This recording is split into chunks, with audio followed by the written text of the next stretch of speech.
Hey,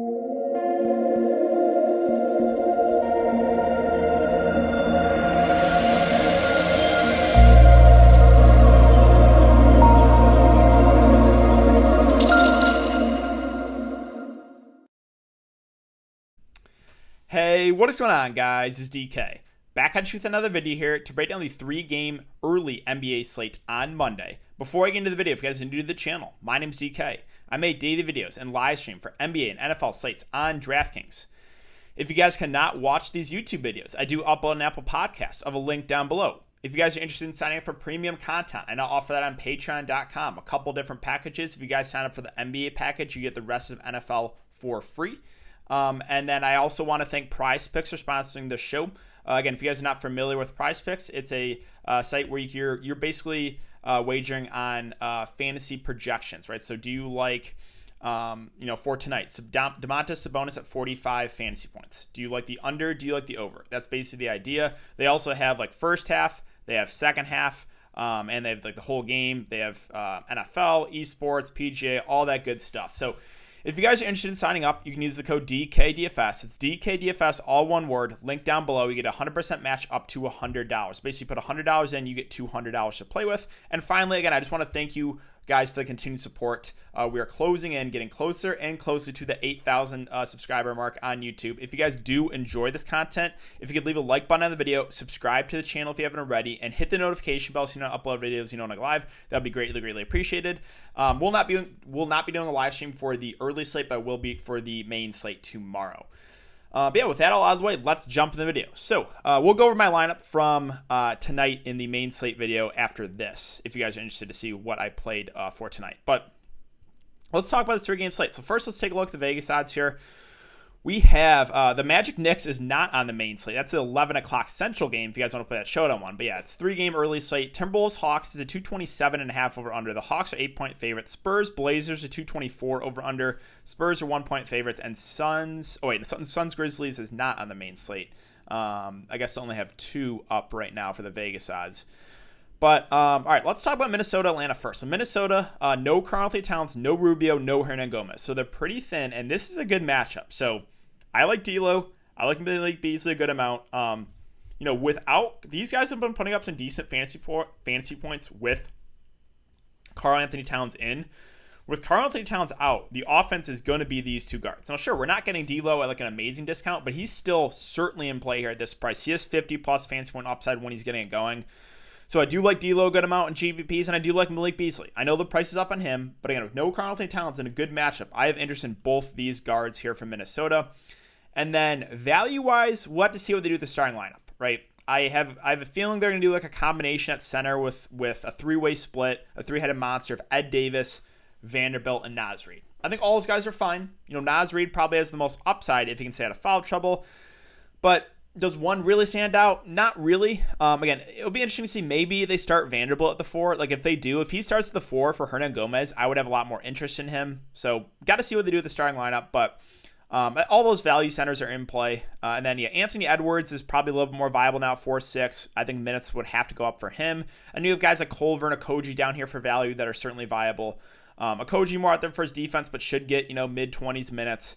Culver at 3.9 has been up and down, but, can get you 15 to 20 fantasy points. So, yeah, there's decent Minnesota value here, but we kind of got to see what they do with the starting lineup. So that's it for the Timberwolves. Let's move on to Atlanta. Atlanta, Trae Young, I like a good amount here in GPPs, 9-4.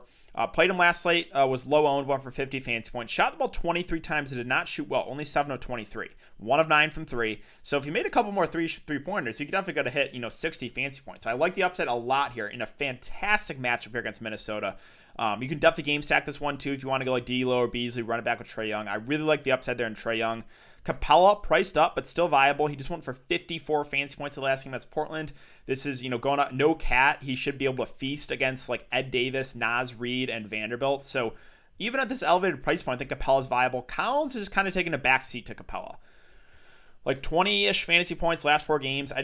You can go there as a contrarian option, but I'm probably not going to do it. Hunter got some foul trouble. I think he's an okay play in the mid-range. Herter would be all right if Reddish plays or Reddish misses, but he's not really getting him at a discount. The value, I don't think we have to go there in this slate. So let's move on to Detroit and Miami. Detroit, Jeremy Grant firmly in play in both formats. He's just the guy, really. He's turned it on. Now, let's pump the brakes a little bit, though, because he had 4 blocks and 2 steals. He's not going to get that again. But still, like without those peripheral stats, he would have had like 40 plus fantasy points. So I think Jeremy Grant is viable. He is the Pistons guy that has the most upside. He has been getting the most minutes. I think Jeremy Grant firmly in play here in both formats.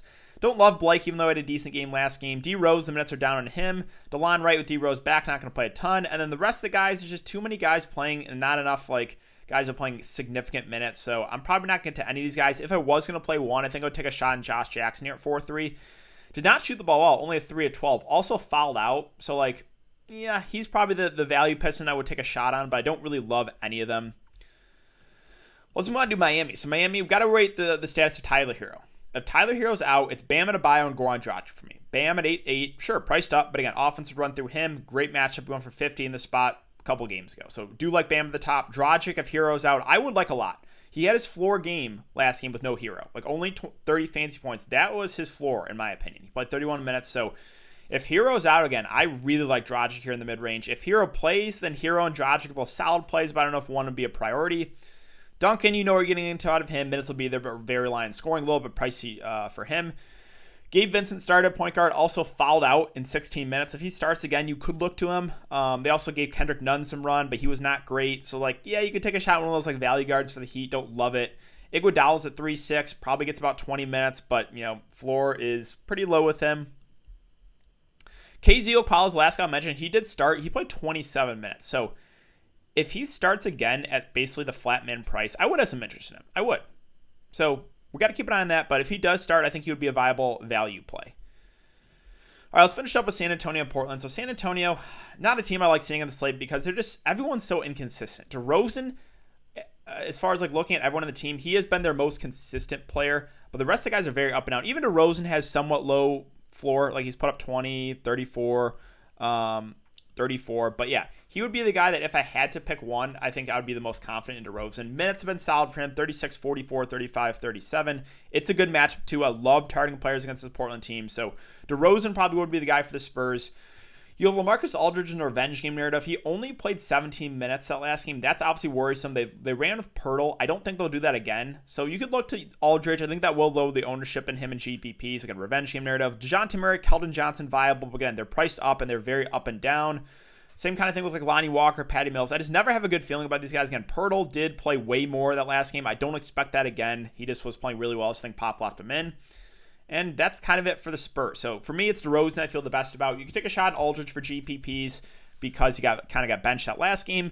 And then, other plays are viable, but again, they're just very, very up and down. And finally, Portland. So no CJ McCollum. I find it hard to get away from Damian Lillard here at 9.9K. This guy has a ton of upside with CJ off the court. He is going to shoot the ball a ton. If Portland stays in this game, it's going to be because of Lillard. So really like Dame under 10K with no CJ.